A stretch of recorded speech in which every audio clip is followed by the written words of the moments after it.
Please don't shoot the messenger just because you don't like the message. I am not responsible for the conditions that we face as a nation today, but I am not going to sugarcoat what the situation is. My guess is you already know it in your hearts and in the backs of your minds, if not in the front. So I thought it might be useful if we took stock of where we are. And by taking stock, I mean economics above all else. That's a core part of our situation about which Americans are extraordinarily poorly informed. I do believe we are at a major transition point in the history of the United States and probably of the whole world. I know that sounds grandiose, and I don't normally talk in grandiose terms, but the situation calls for it. And as I say, I'm not going to shrink away from why I think this. So let me begin by telling you why I think it's such an important moment in our history. For most of the last 50 years, roughly since 1970, the dominant economic reality of the global economy and of the United States as the major player and shaper of that global economy in the last 50 years, that period can be characterized by many names, but the one that economists use is the phrase neoliberal globalization. And here's what it means, that in an era that we remember with names like Ronald Reagan and Margaret Thatcher, we turned away from the legacy of the New Deal. We turned away, as did many other countries, from the notion that a catastrophe like the Great Depression of the 1930s required that government play a major role in keeping capitalism tolerable for the mass of people. Remember what we did in the 1930s. We established Social Security that had never existed before in the United States. We established a minimum wage that had never existed before in the United States. We established unemployment insurance that had never existed before in the United States.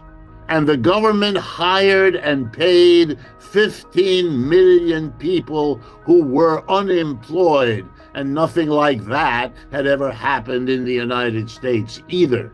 The government was called in to do all these things, in the words of one clever thinker, to give capitalism a human face. And it was paid for because it was very expensive, as you can imagine. To give every elderly American a Social Security check every month for the rest of their lives. To give unemployed people a check every week for a year or two. To hire 15 million people.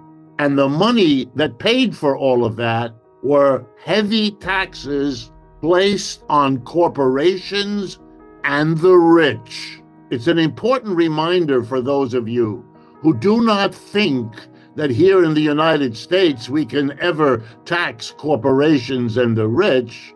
It's an important reminder, of course we can, because we already did. As the remembrance, and footnote, the politician who had the courage to tax corporations and the rich, Franklin Roosevelt, was reelected president 3 consecutive times.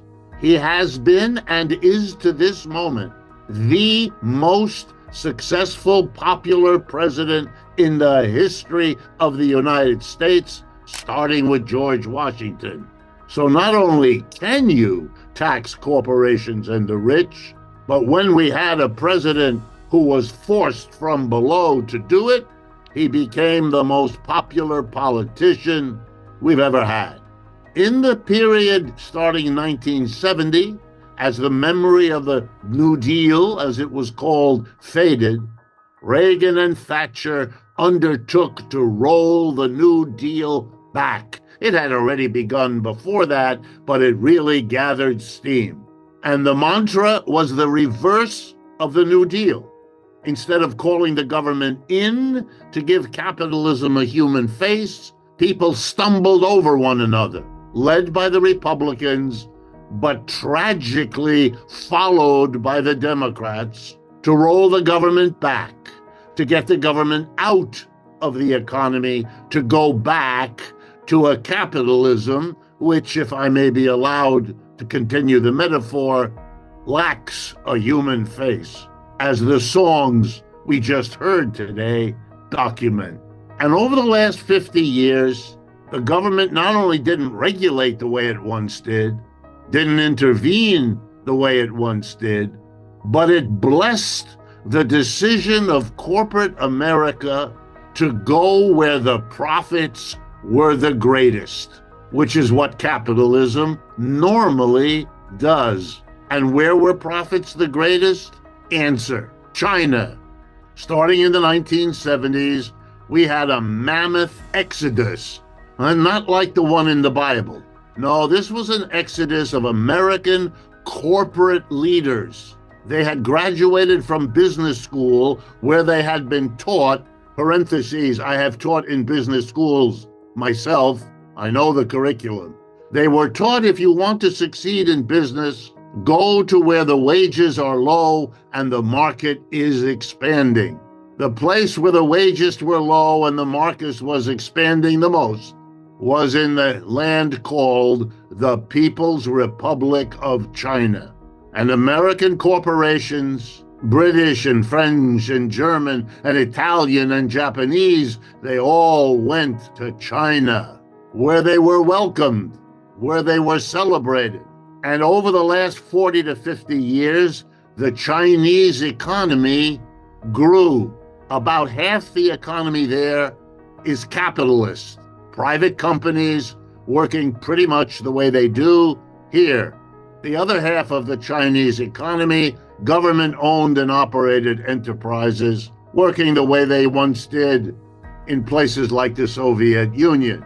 China is a hybrid between the US and the Soviet Union, different from both because it's a mixed situation.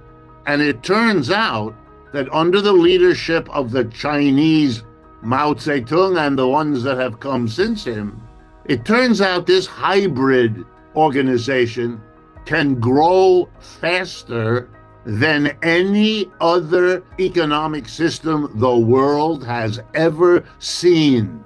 For the last 30 years, China has grown its economy, its GDP, its gross domestic product, between 6 and 9% per year.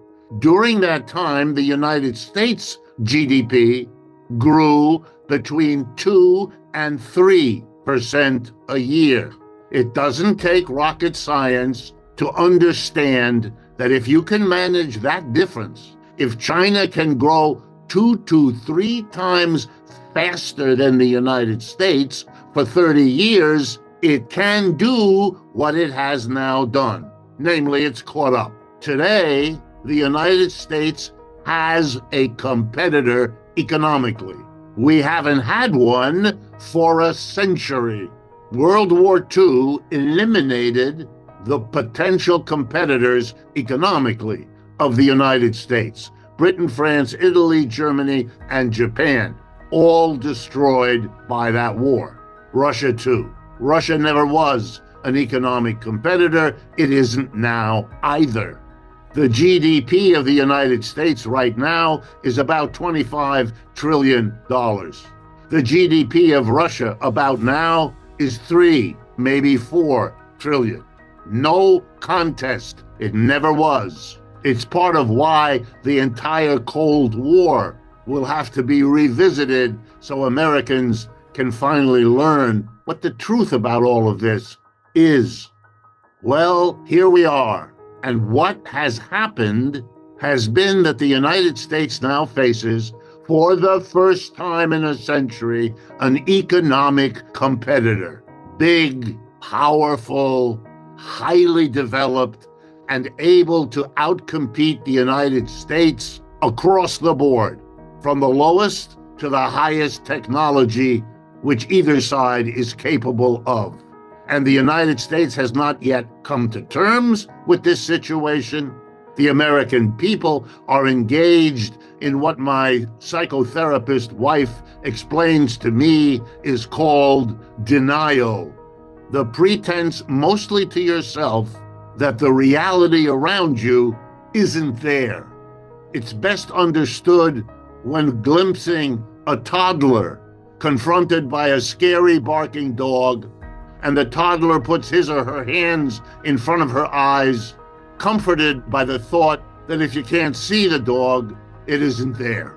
But we all know you grow up, and at a certain point, not many years later, you come to understand you can put your hand there, but it doesn't make the dog disappear. China's going nowhere. China is growing. By the way, lest you think any of this is in the past, let me give you right now what the rate of growth of economic output is for 2024. These I'm about to give you are the estimates of the IMF, the International Monetary Fund, which monitors all of this. Economic growth for the United States, 2024, 2.8%, right on target with what it's been on and off for a long time. The economic growth of People's Republic of China this year will be 4.8%, nearly double. And the economic growth of India will be 7%.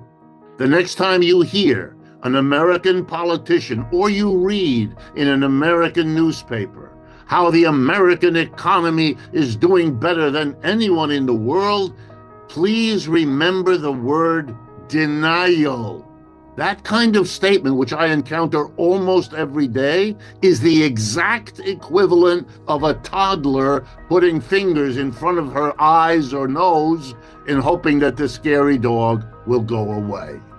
Not only have the Chinese outgrown us, but they have built an alliance with other countries that are recognizing that what was true for the last 75 years, a global economy dominated by the United States as the country that came out of World War II with no bombs that fell on it other than Pearl Harbor, and less damage than any other developed country.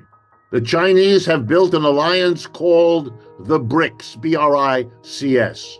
You don't hear as much about it as you ought to. It started a few years ago, Brazil, Russia, India, China, and South Africa, 5 countries. A year and a half ago, 6 more joined. And 3 weeks ago, 13 more joined.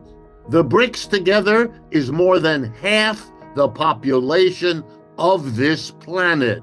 The United States is 4.5%, not 50% of this planet. The total output of goods and services in the BRICS is significantly larger already than the total output of the United States and its major allies known as the G7.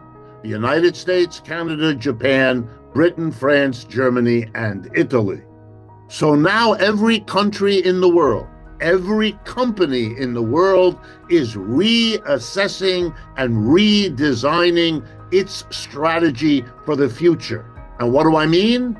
They're redesigning because the dominant player in the world of the last 70 years, the United States, isn't the dominant player anymore. There is a bigger player, richer player in the BRICS, which means if you're going to build a railroad in your country, you don't just go to Washington or London or Paris. You may go to them, but you're going to ask them what offer they can make, and then you're going to compare it to what you can get from Beijing, New Delhi, and Sao Paulo. And in case after case, the choice is made to go with the BRICS, not the West. So what do I mean? I mean to tell you all that if you asked me to tell you what is the biggest reality we now have to face, it's the end of the American empire. What we inherited from the British, because they had the last empire before this one, is now over, and there is zero chance it's coming back. It ought to have been a central issue in the presidential election we just had. Instead, the two candidates and their parties worked overtime to practice denial. No such a thing. The war in Ukraine, just to take one of countless examples, will show you how costly this denial is.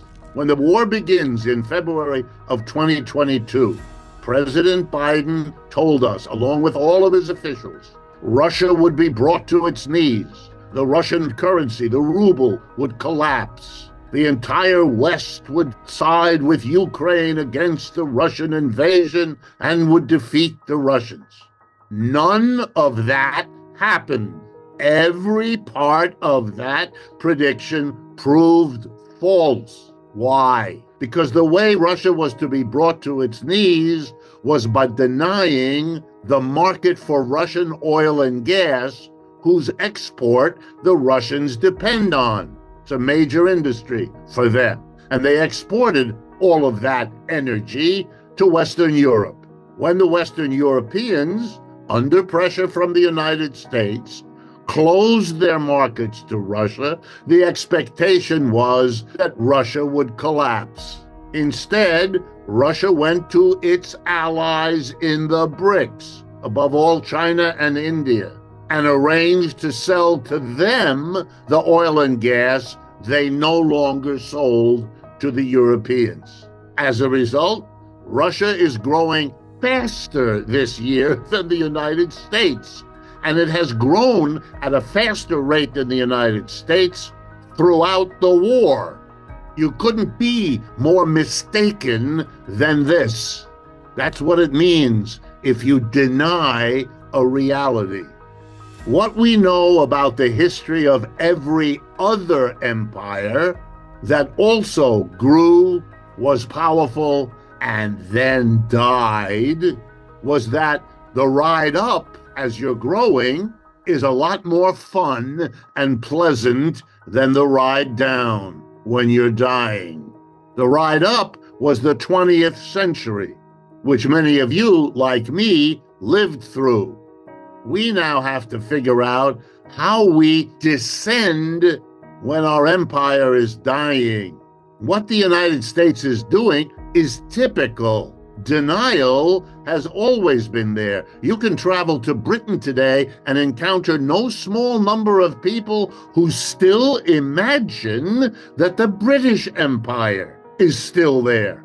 Witness the inauguration ceremonies for King Charles, who's the king of nobody. What is this? Here's how it works in the United States. People who are rich and powerful are offloading the costs of a declining empire off of themselves. They don't want to suffer, which I understand. But if the economy is going down, which it is, and the people at the top are keeping theirs, which they are, then the rest of us, the middle class, the lower classes, the poor, we're going to be taking it on the chin more and more. And let me give you just a few of the examples. The inflation we just went through, that's a way of lowering the standard of living of large numbers of people, which they felt acutely as they went and paid $6 for a dozen eggs or everything else. They know they're suffering. My guess, no chance for Mr. Trump without that inflation. It gave him the victory, and it cost Kamala Harris the loss. But it's not the only thing. Let me give you other examples which an economist stares at with astonishment. The minimum wage at the federal level in the United States right now is $7.25 per hour, a sum of money on which nobody can live. When was the last time it was raised? 2009. That's 15 years ago. In every one of those 15 years, inflation raised the prices here in the United States of food, clothing, shelter, and everything else. Some years it went up a lot. Some years it went up only a little, but it went up. And what did we do to the people to whom we paid the lowest salary, $7.25. We didn't raise it. Republicans didn't raise it. Democrats didn't raise it. You know what that is? That's cruel and unusual punishment given to people whose crime is that they're poorly paid in the first place. What kind of a country does that? A declining empire whose rich and powerful are busy offloading the costs of that decline onto everybody else. Here's another sign. Our real wages have been stagnant for 30 to 40 years. In other words, if you measure, as we do in economics, the average wage in dollars paid to American workers, and you adjust that to the prices they have to pay when they spend their wages, it's been going up somewhere around 0.5% a year. That's called stagnation. That means your wage isn't going anywhere. By the way, in contrast, the average real wages in the People's Republic of China have quadrupled over the same 30 years. If you want to understand why the government in China is secure, why it is powerful, why economic growth there is celebrated, I just gave you the statistic. Their average wage quadrupled. The average wage in the United States went nowhere. That's not even close, friends. And if you didn't know that, since everything I'm telling you is easily verifiable in 1,000 government statistics, then you understand what I mean by denial. We are therefore experiencing in this country an extraordinary deepening of inequality. At the end of World War II, the United States was less unequal than European countries. Today, we are more unequal than every European country. How did that happen? Well, on the one hand, when corporations went to China and took advantage of low wages and a growing market, it made a fortune for those corporations and therefore for the top 10% of Americans who own shares. Just a footnote. The top 10% richest Americans own 80% of the stocks and bonds. They did well. The rest of us, we are experiencing a declining empire, which those at the top don't want you to think about. They're managing it quite well. We cannot. That inequality, together with the inflation, gives you Mr. Trump's victory and the bitterness and divisiveness that is suffusing this economy, and still nobody willing to face these realities or to speak about them. Let me conclude by telling you that this is important to understand not only as our past and not even only as our present, but also in our future. This denial, this refusal to face the realities of the economy we have and that is shaping our lives, and even more those of our children, promises us frightening near future. Mr. Trump won the election because he positioned himself with dramatic gestures, the sort favored by Madison Avenue advertisers. And the two gestures were, "I am the great protector."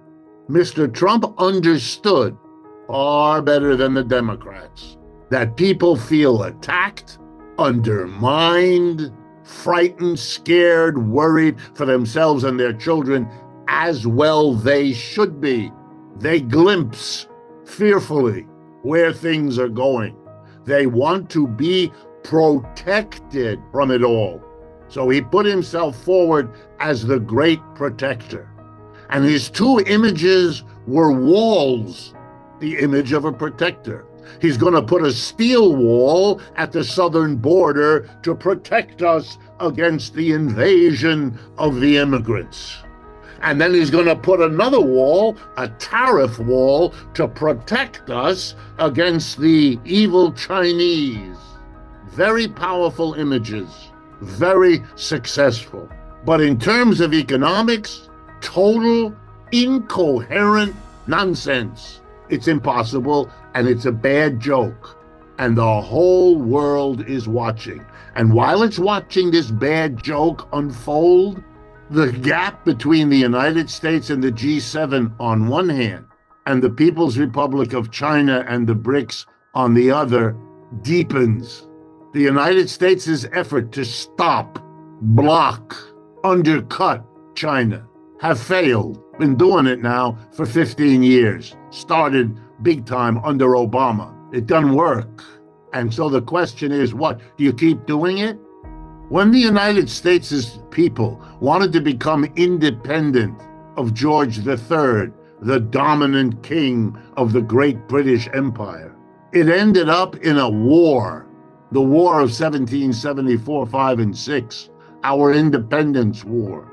And to the surprise of everybody, the British lost. In 1812, they tried again, and they lost again. After that, the British decided, okay, we'll have to work out an arrangement. And the United States arrangement was, you're independent, you can take Latin America. That was the Monroe Doctrine that happened a few years after that. And Britain took the rest. Asia, Africa was theirs. They avoided a war after that for a century. What will the United States do? Continue its denial of what's going on?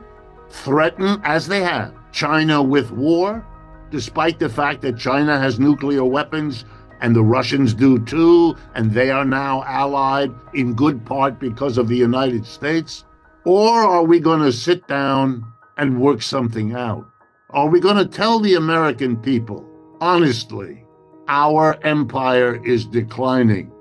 The next one looks to be Chinese. Or if it isn't Chinese, it's going to be a multinational replacement for the kind of dominance that the Persians or the Dutch or the British or the Americans operated. The world is changing very fundamentally. We are living, as I said a half hour ago, at a time of enormously profound change. And our job as Americans is to stop behaving childishly in this game of thinking that the problems I've barely sketched don't have to be worried about, because we can continue to act as if we were in charge in the way we were in the 1960s and 70s. We aren't. Nothing like that. The war in Ukraine is lost. For those of you who don't keep track, is over, except for signing the documents. Russia won, Ukraine and the West lost. The war in Gaza isolates the United States. Indeed, what historians will say when they look back on this time will be that the United States undertook to isolate and neutralize the dangers after World War II. First in the Soviet Union, then in China, then in the global socialist world, nowadays in what are euphemistically called authoritarian societies. But the end result of the plan to isolate the rest of the world going through these efforts was to isolate the United States itself. We and Israel are standing all alone in that part of the world. And the Europeans, whose world is collapsed, they're economically a basket case. And you know why? What the major reason is that Europe is gone as a player?